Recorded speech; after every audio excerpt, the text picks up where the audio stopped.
bienvenidas a todas a Escuchando Más Allá del Sonido.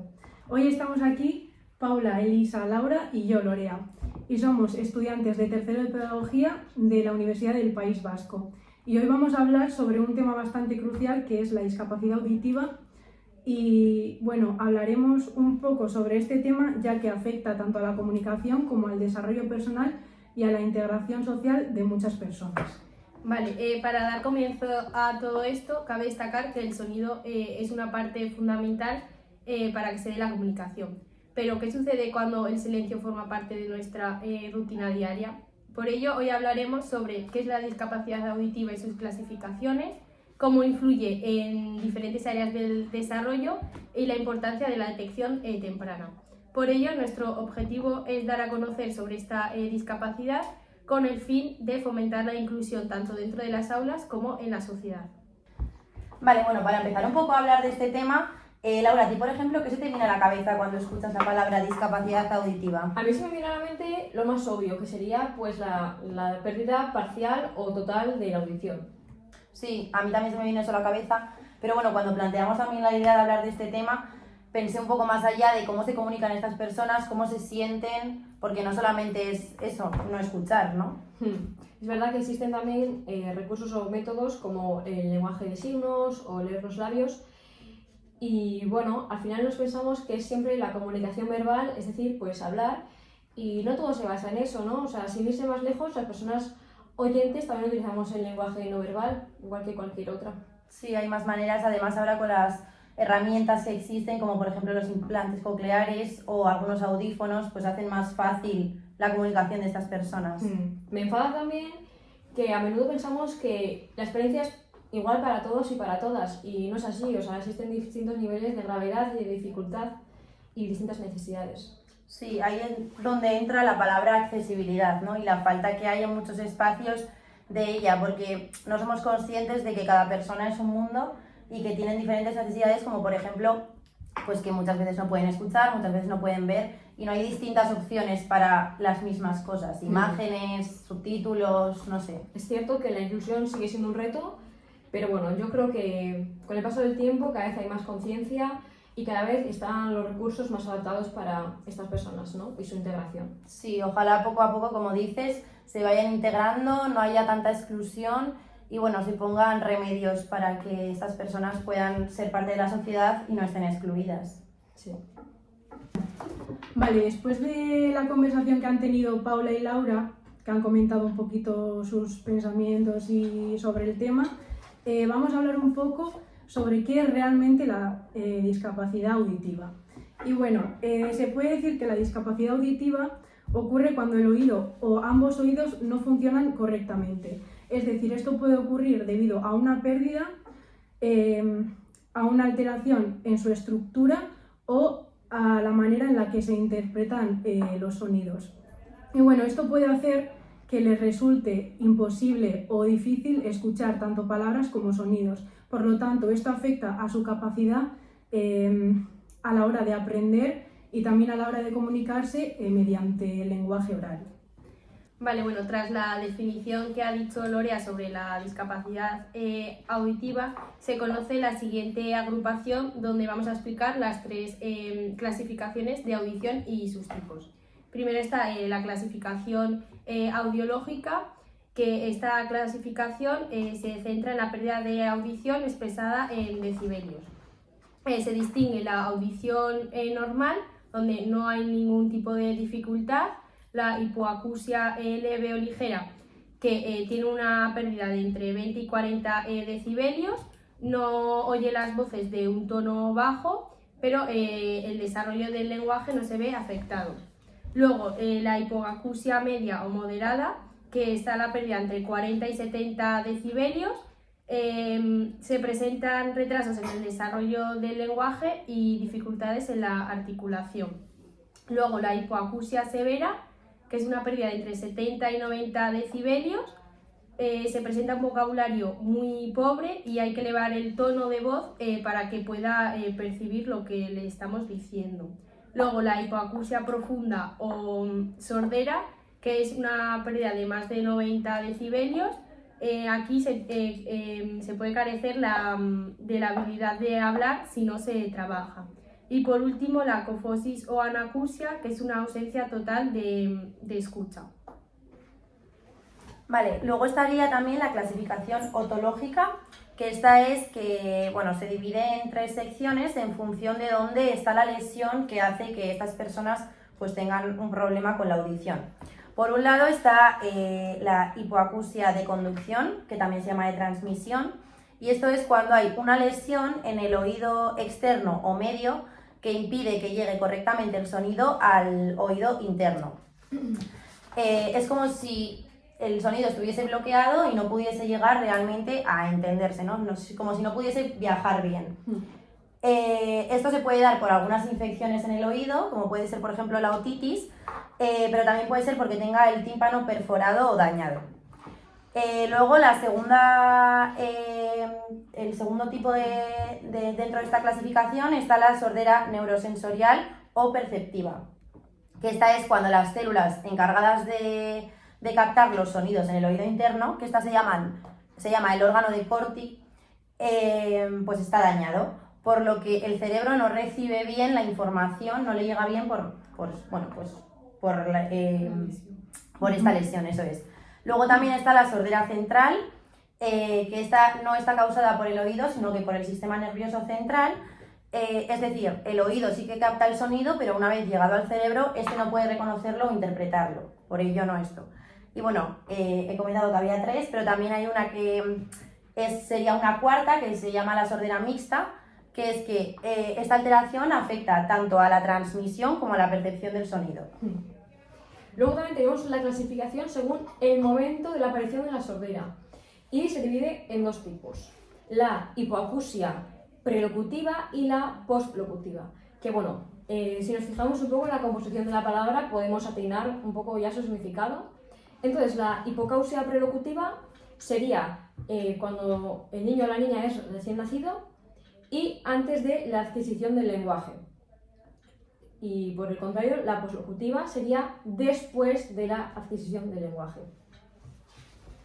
Luego también tenemos otra clasificación, ya la última, que sería dependiendo de las causas que han derivado en la pérdida auditiva. Y hay 3 tipos principales, que está la prenatal, es decir, antes del nacimiento, que se puede dividir en 2 subgrupos, ¿no? Que está la genética o hereditaria, que, bueno, como nos dice ya la propia palabra, sería pues por herencia familiar o por cuestiones genéticas. Y luego también tenemos la adquirida, que sería pues por algún desarrollo infeccioso o porque la madre ha consumido durante el embarazo, sin saberlo ella, claro, algún fármaco que sea tóxico para los oídos.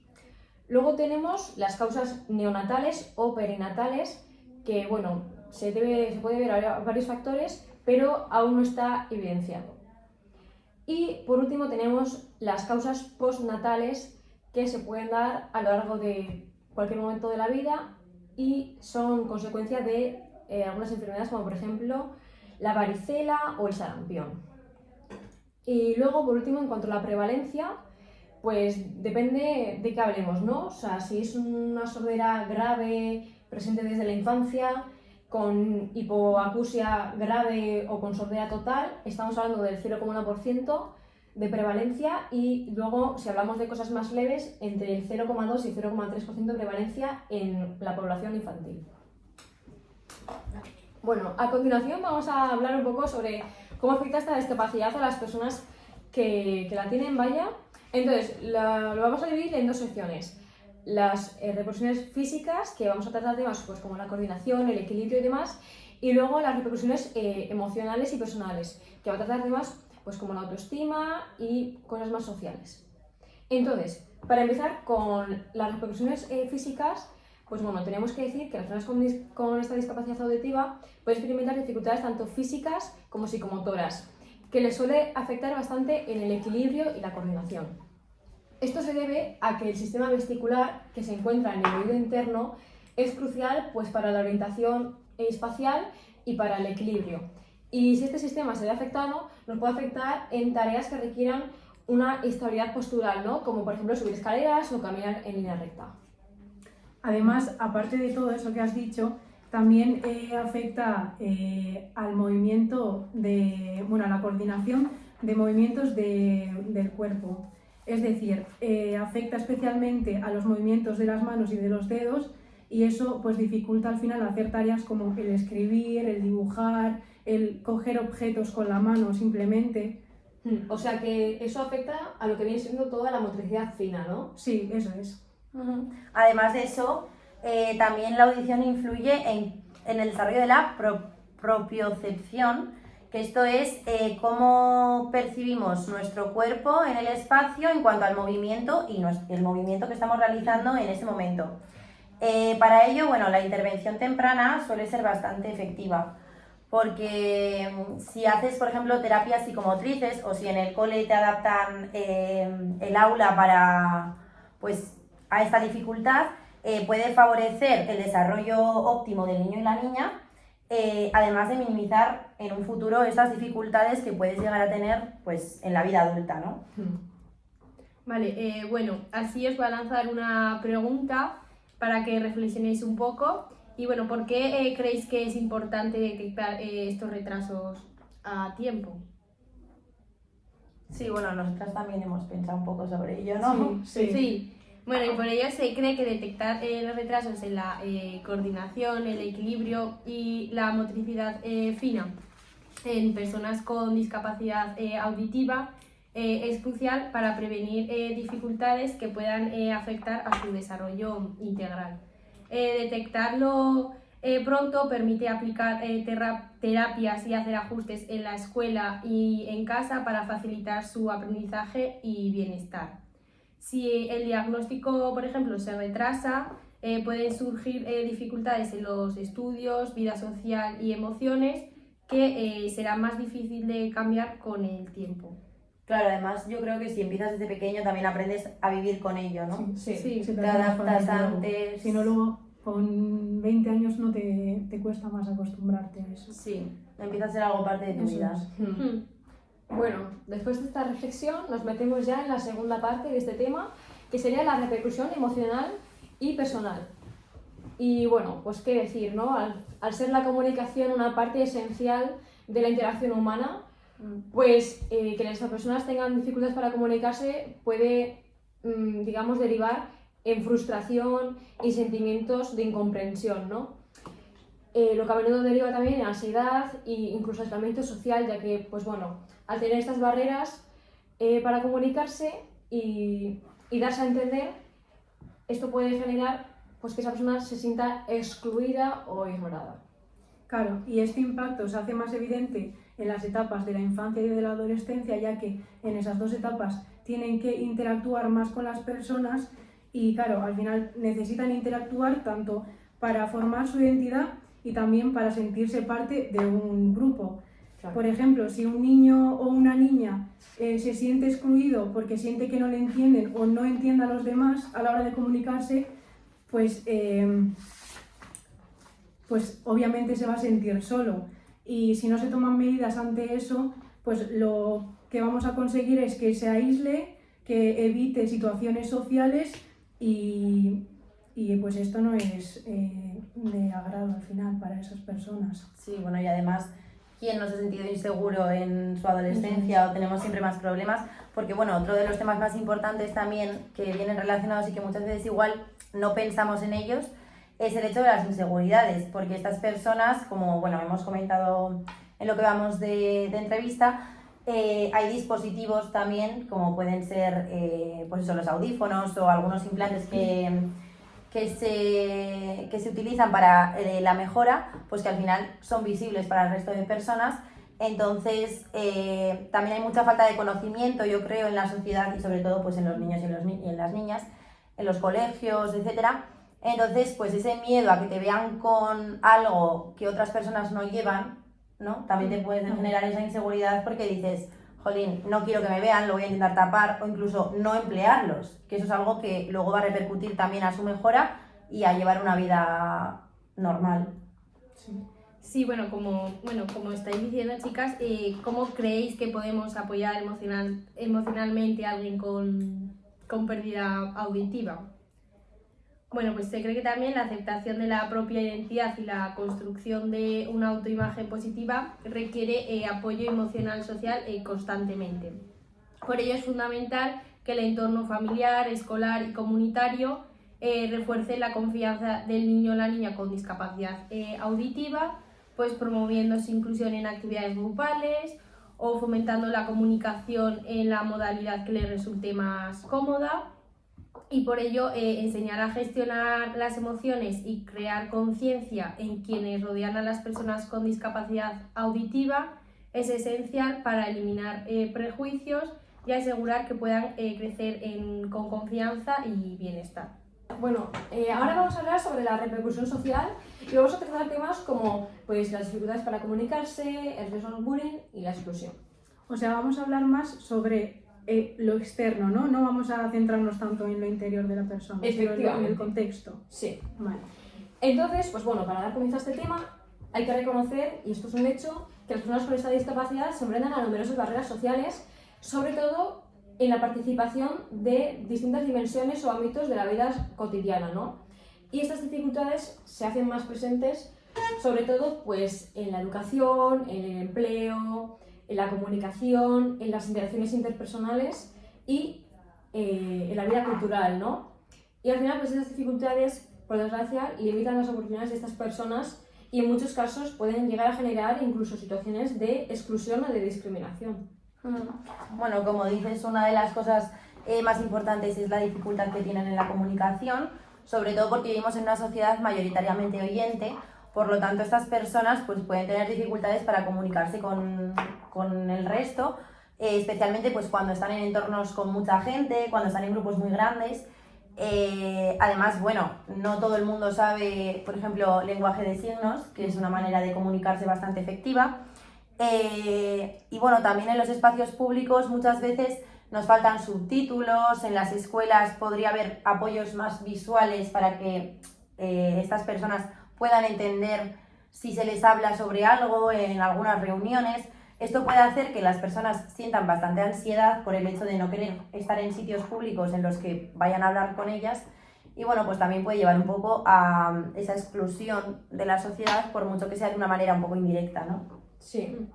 Luego también en el ámbito educativo y laboral, vaya, pues muchas escuelas, universidades, empresas en general, pues no cuentan con apenas recursos ni adaptaciones, ¿no? O sea, no cuentan con programas de sensibilización, sistemas de comunicación adaptados, recursos como has dicho tú, pues lenguaje de signos, Sí, o algún apoyos intérprete visuales. y demás, ¿no? Lo de esto deriva en una desigualdad, ¿no? Porque al final, como estudiante, tienes una desventaja académica y desarrollas menos tus habilidades sociales y esto luego, aparte de repercutirte a ti personalmente, luego también te repercute a futuro, ¿no? Laboralmente, porque para desarrollarse profesionalmente, para encontrar empleo o incluso para participar en reuniones o trabajos grupales, pues se suma la dificultad. Claro, luego también está el riesgo a que sufran bullying o discriminación, como habéis dicho antes, y bueno, esto puede ocurrir pues por la forma que tienen de hablar, luego también, como has dicho tú antes, por usar diferentes dispositivos auditivos y luego también, como tienen dificultades para seguir conversaciones, pues al final la gente aprovecha y Sí, o pues les tienen excluye eso igual es. de la conversación. Eso es, y esto, como has dicho tú antes, pues les puede generar tanto ansiedad como aislamiento social, problemas emocionales y también baja autoestima, obviamente. Vale, sí, también hay que tener en cuenta que a nivel comunitario también tiene una repercusión y, por ejemplo, la falta de accesibilidad en espacios públicos también limita su participación social. Por ejemplo, en eventos culturales como los cines, la mayoría de las películas que presentan no hay subtítulos o no aparece en lengua de signos. O también en situaciones de emergencia o información pública, la ausencia de señales visuales o textos escritos puede poner en riesgo también su seguridad. Bueno, ahora vamos a plantear un pequeño debate entre nosotras y el tema del debate es qué barreras sociales presentan las personas con discapacidad auditiva. Bueno, pues yo creo que una de las principales dificultades sería la falta de adaptaciones, ¿no? Educativas, sobre todo, ya que esto impide que las personas, estos estudiantes, pues tengan las mismas oportunidades que los demás. Sí, a ver, siguiendo también con las oportunidades, una vez terminan en el ámbito educativo, que al final igual está un poco más controlado, en cuanto pasas a la vida laboral, en el ámbito laboral hay un desconocimiento enorme, lo cual permite también que no puedan colaborar, no puedan desarrollarse y muchas veces pues que no les contraten en diferentes trabajos, ¿no? Sí. Claro, luego también, como ha mencionado anteriormente Elisa, la falta de subtítulos y de la lengua de signos en medios de comunicación y luego también en eventos culturales, eso hace que ellos tengan menos accesibilidad a la hora de coger información. Sí, o sea, la falta de conocimiento de lengua de signos en la sociedad restringe mucho su participación principalmente y su comunicación. Sí, yo creo eso, lo que dices, que la falta de comunicación y de cómo saber comunicarse con esas personas tampoco nos lo han enseñado nunca y no sé, o sea, sí que se pueden ofertar cursos y tal, pero como tal no se ha concienciado sobre ello. Además, implementar medidas de accesibilidad también requiere una gran inversión y también un gran cambio tanto a nivel social como estructural, tanto de la educación, del empleo y de los servicios públicos. Y luego también, por otro lado, hay que mencionar que muchas personas tienden a infantilizar a personas con discapacidad auditiva, ya que pues todavía existen los prejuicios y demás, y se piensan que porque una persona pues tiene dificultades a la hora de escuchar, pues que tiene menos capacidades o que tiene menos valor que otras personas, y no es así. Vale, bueno, ahora vamos a pasar a otra sección que es la de la detección de la discapacidad auditiva y luego también hablaremos un poco de las señales de alerta que podemos encontrar en el aula pues en un futuro si trabajamos en el aula como pedagogas. Para la detección existen varios métodos dependiendo de cuándo se realice la prueba. Si por ejemplo se le realiza a los niños pequeños recién nacidos o a los niños que son algo más mayores. Y bueno, chicas, ¿cómo se hace o sí, cuando es un niño recién nacido? Bueno, pues uno de los métodos para los niños recién nacidos se llama el cribado neonatal, ¿no? Y consiste en, pues el niño cuando está recién nacido, o la niña, claro, pues a través de dispositivos manuales o pues distintas pruebas, se mide la respuesta cerebral a distintos sonidos que se le presentan a la niña o el niño, ¿no? Y ahí pues se detecta, por así decirlo, de manera precoz si el individuo no puede tener dificultades o no. O sea, se le ponen sonidos y depende de cómo reaccione, sí, se detecta. Vale, y luego para niños y niñas un poco más mayores existen herramientas que se pueden utilizar dentro del aula, que una es el test denominado ELF, que evalúa la capacidad del niño o la niña para responder a distintos sonidos en diferentes entornos, y luego otra prueba que se denomina Sifter, que ayuda a detectar estas dificultades en el contexto escolar únicamente. Pero también hay que destacar que existen pruebas, por ejemplo, más informales en el aula para observar estas dificultades, como puede ser el susurro, juegos para localizar el sonido, la prueba de discriminación auditiva, que consiste en decir palabras similares y ver si lo diferencia, como por ejemplo pato o gato. Sí, eso serían más señales que se pueden dar en el aula, ¿no? Vale, luego por último quiero recalcar otra vez la importancia de la detección temprana, pues porque esto sirve para mejorar el desarrollo lingüístico y bueno, al realizar diferentes pruebas y demás, esto, o sea, si tú haces muchas pruebas, pues vas a... Así, conseguir detectarlo, ¿no? Sí, conseguir detectarlo antes para luego intervenir antes y así ayudar a esos niños y niñas o adultos a que aprendan diferentes técnicas pues, para desarrollar mejor su capacidad auditiva, por ejemplo. Sí, lo que hemos comentado, Eso es, empezar desde antes para poder aprender. Antes, y aprendan más rápido. Bueno, chicas, pues ahora vamos a pasar a la segunda parte de la sección, que sería un poco cuáles podrían ser los signos o las señales de alerta que podemos ver en el aula. Y bueno, quiero recalcar que es muy importante que se dé formación al profesorado y a todas las personas que forman parte del ámbito educativo para que se conozca lo que realmente esto es y que luego si llega una persona con discapacidad auditiva, pues que no pille de sorpresa y que no se sepa cómo actuar. Pero bueno, vamos a ver también un poco cómo podemos identificar con pequeños signos de alerta, como comentabas antes, Elisa, que podemos ver en el aula en nuestro alumnado, ¿no? Bueno, lo primero es importante tener claro que el alumnado, tanto los niños como los adolescentes, pues el colegio es uno de los sitios donde más tiempo pasan junto a sus casas y es un sitio clave donde empiezas a socializar, a conocerte como persona y a desarrollarte. Bueno, por un lado están los indicadores de comportamiento que se pueden ir viendo, pues por ejemplo, cuando les preguntas algo y les llamas por su nombre no te responden o tardan mucho en responder. El niño o la niña pide que se le repitan las explicaciones de manera constante porque se nota que no lo ha entendido o que no lo ha escuchado bien. También se pueden, pues eso, sentir confundidos o tardar en responder cuando se les pregunta algo porque no les ha llegado bien el sonido o porque simplemente no lo han escuchado. También suele ser que hablan o muy alto o muy bajo. Y luego también, como hemos comentado, evitan todas las actividades que requieran una interacción en la que tengan que hablar, pues porque muchas veces no pueden escuchar o no entienden lo que se está hablando, ¿no? Claro. Y aparte de todo lo que has comentado, también hay indicadores en el lenguaje y en la comunicación, es decir, tienen dificultades a la hora de pronunciar palabras. Luego también tienen un vocabulario limitado y también pues, realizan frases incoherentes que no tienen sentido y como hemos mencionado antes pues tienen dificultades para mantener conversaciones al final.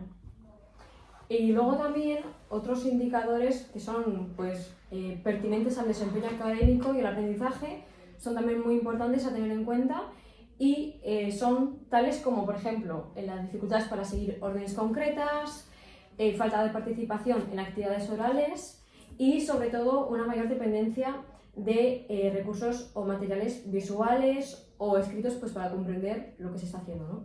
Claro, porque al final conocer los indicadores está muy bien, pero como futuras agentes del cambio educativo o futuras pedagogas que podríamos ser, nos tendríamos que plantear una pregunta y es ¿cómo puede ayudar la comunidad educativa para una mayor inclusión y cubrir estas necesidades? Pues una de las cosas más importantes es adaptar el aula y el currículo. Esto no solo ayuda a la persona a que tenga esta discapacidad, sino que hace que sea más inclusivo para todo el alumnado. Por ejemplo, para ayudar a personas con discapacidad auditiva podemos emplear un material más visual, ubicar a la persona en un sitio estratégico, asegurarse de que tiene buena iluminación, asegurarse también que el docente no tenga nada en la zona labial para que pueda leerle los labios. Sí, lo que dices, además eso puede ayudar a otras personas, no solo las que tienen un problema auditivo. Sí, encima con las nuevas tecnologías que hay ahora, ¿no? Es como que podemos hacer uso tanto de micrófonos, de plataformas que generen subtítulos de lo que estamos hablando para que puedan entendernos. Y también, bueno, lo que he comentado antes, pero lo vuelvo a recalcar, que es muy importante conocer sobre el tema porque cuando no se conoce sobre algo es cuando lo juzgamos o podemos no tener tantas herramientas para poder resolverlo. Entonces creo que hay que explicarlo de manera clara tanto al profesorado pero también al alumnado, ¿no? Porque si tú eres consciente de que una persona está ahí y necesita X materiales para su beneficio, para que pueda seguir el ritmo de la clase y para que no se sienta atrás, pues también el niño o niña que tenga este problema o esta dificultad, pues bueno, se va a sentir más incluido en el aula porque al final ve que sus compañeros entienden lo que le ocurre. Luego también me parece algo clave que las y los docentes estén bien formados en el tema, ¿no? Porque si no al final puede pasar como lo que ha dicho Paula hace nada, que te llegue un caso así y no sepas reaccionar. Claro. Entonces, claro, la educación supone que es para todas y para todos. Es que no sepas reaccionar en un caso de esos es inadmisible. Entonces, la formación de profesorado, muy importante, tanto para brindar pues, recursos como apoyo emocional, como comunicación constante, ¿no? Que bueno, son cosas pequeñas que se pueden hacer desde el colegio, que no cuestan nada y hacen que el alumno y la alumna se sienta pues mejor, ¿no? En un sitio más seguro y que de verdad se le tiene en cuenta. Vale, ahora como cierre vamos a hacer un resumen corto explicando todo lo que hemos hablado anteriormente. Vale, primeramente, pues la discapacidad auditiva se define como una pérdida o alteración en la capacidad de oír, lo cual puede variar en intensidad y tipos. Vale, bueno, luego también hemos hablado sobre la clasificación en 3 grandes categorías, que por un lado está la clasificación audiológica, por otro la otológica y la de según el momento de la aparición. ¿Cuál Sí. era la audiológica? Pues la audiológica era la que mide en decibelios el grado de pérdida de audición, ¿no? Luego la otológica hemos dicho que se puede dividir en varias secciones, por así decirlo, que está la hipoacusia de conducción, la neurosensorial y por último la sordera central y la sordera mixta. Sí, que era depende qué Eso. órgano estuviese dañado. Depende de la ¿no? ubicación de la lesión. Eso es. Y por último, la clasificación según el momento de la aparición se distinguía entre la prelocutiva y la poslocutiva. Luego también hemos discutido un poco sobre las causas de la discapacidad auditiva y que se dan en 3 momentos. Se dan tanto en el momento prenatal, que es antes de nacer, luego en la neonatal, que es en el momento del nacimiento, y luego el postnatal, que es después de nacer. También hemos destacado que la discapacidad auditiva tiene un impacto en la vida diaria que puede afectar al desarrollo físico, emocional y social de una persona. Sí, por ejemplo, los niños y niñas pueden generar retrasos en el desarrollo del lenguaje, también tener dificultades emocionales como la ansiedad o la frustración, todo relacionado con la autoestima. También puede haber desafíos en la interacción con otras personas, lo cual puede derivar, como hemos mencionado a lo largo del podcast, en el bullying, en la exclusión social, aislamiento, etc. Y por eso mismo es tan importante la intervención temprana, ¿no? O la detección temprana, porque al identificar esta pérdida auditiva desde una edad temprana, esto permite, pues como ya hemos mencionado anteriormente, que la persona se vaya acostumbrando a que tiene que vivir con ello y hacer su vida en base a ello. Luego también permite pues, a los profesionales intervenir pues, con audífonos o con implantes cocleares, terapias, demás, ¿no? Y así poder darle a la persona una mayor calidad de vida. Y bueno, con todo esto concluimos el episodio de hoy. Espero que os hayamos hecho pensar un poco más en la discapacidad auditiva y que hayamos generado un poco más de conciencia, porque es un tema que no se habla mucho, la verdad. Y ahora, pues bueno, vamos a pasar un poco a una reflexión personal de cada participante, ¿no? Después de todo lo que hemos hablado. Bueno, a lo largo de este episodio hemos hablado de la discapacidad auditiva, tanto de sus desafíos como de sus grandes oportunidades. Y si hay algo que yo quiero que nuestros oyentes se lleven hoy, nuestros y nuestras oyentes, es que la inclusión no es solo una palabra bonita o un ideal lejano. Es algo que podemos conseguir, pero que requiere de una responsabilidad compartida entre todas y todos, y que es también una oportunidad para construir una sociedad más justa y enriquecedora para todas y para todos. Y que cada estudiante tiene derecho a tener igualdad de oportunidades y a desarrollar su talento independientemente de dificultades impuestas por falta de adaptación. Y que como docentes, como compañeras y como sociedad podemos marcar la diferencia con acciones concretas, porque al final la educación es eso, crecer juntas y juntos. Bueno, yo me quedo de este podcast que comprender la discapacidad auditiva no solo nos permite ser más inclusivos, sino que nos recuerda la importancia de la accesibilidad y de la empatía en nuestra sociedad. Vale, bueno, hemos hablado sobre la discapacidad auditiva, pero yo creo que vivimos en una sociedad en la que cada persona es diferente, tiene diferentes características y diferentes necesidades. Esa diversidad también la podemos ver en el aula y creo que no es un problema, sino que si colaboramos de manera conjunta, fomentando el respeto, crearíamos una sociedad en la que todos nos sintiésemos seguros, una sociedad en la que nadie se sintiese juzgado o excluido por ser diferente, porque realmente no hay una norma concreta, por lo que, bueno, yo creo que la colaboración de todos y todas es esencial para hacer un mundo mejor y también eso se ve reflejado en la educación. Vale, muchos de nosotros pensamos que todos nos relacionamos y que vemos el mundo de la misma manera, pero realmente eso no es así, lo hemos visto, o sea, hay muchas maneras de comunicarnos y de ver el mundo, y bueno, por eso creo que la sociedad debe de ser más inclusiva y debe también crear espacios accesibles para todos, teniendo en cuenta las necesidades que tenemos cada uno de nosotros. Vale, pues en fin, para terminar, está claro que la inclusión es cosa de todos y de todas y que hay que realizar pequeñas acciones para generar grandes cambios y bueno, debemos seguir construyendo un mundo más accesible para todos y espero que os haya gustado y gracias por escucharnos.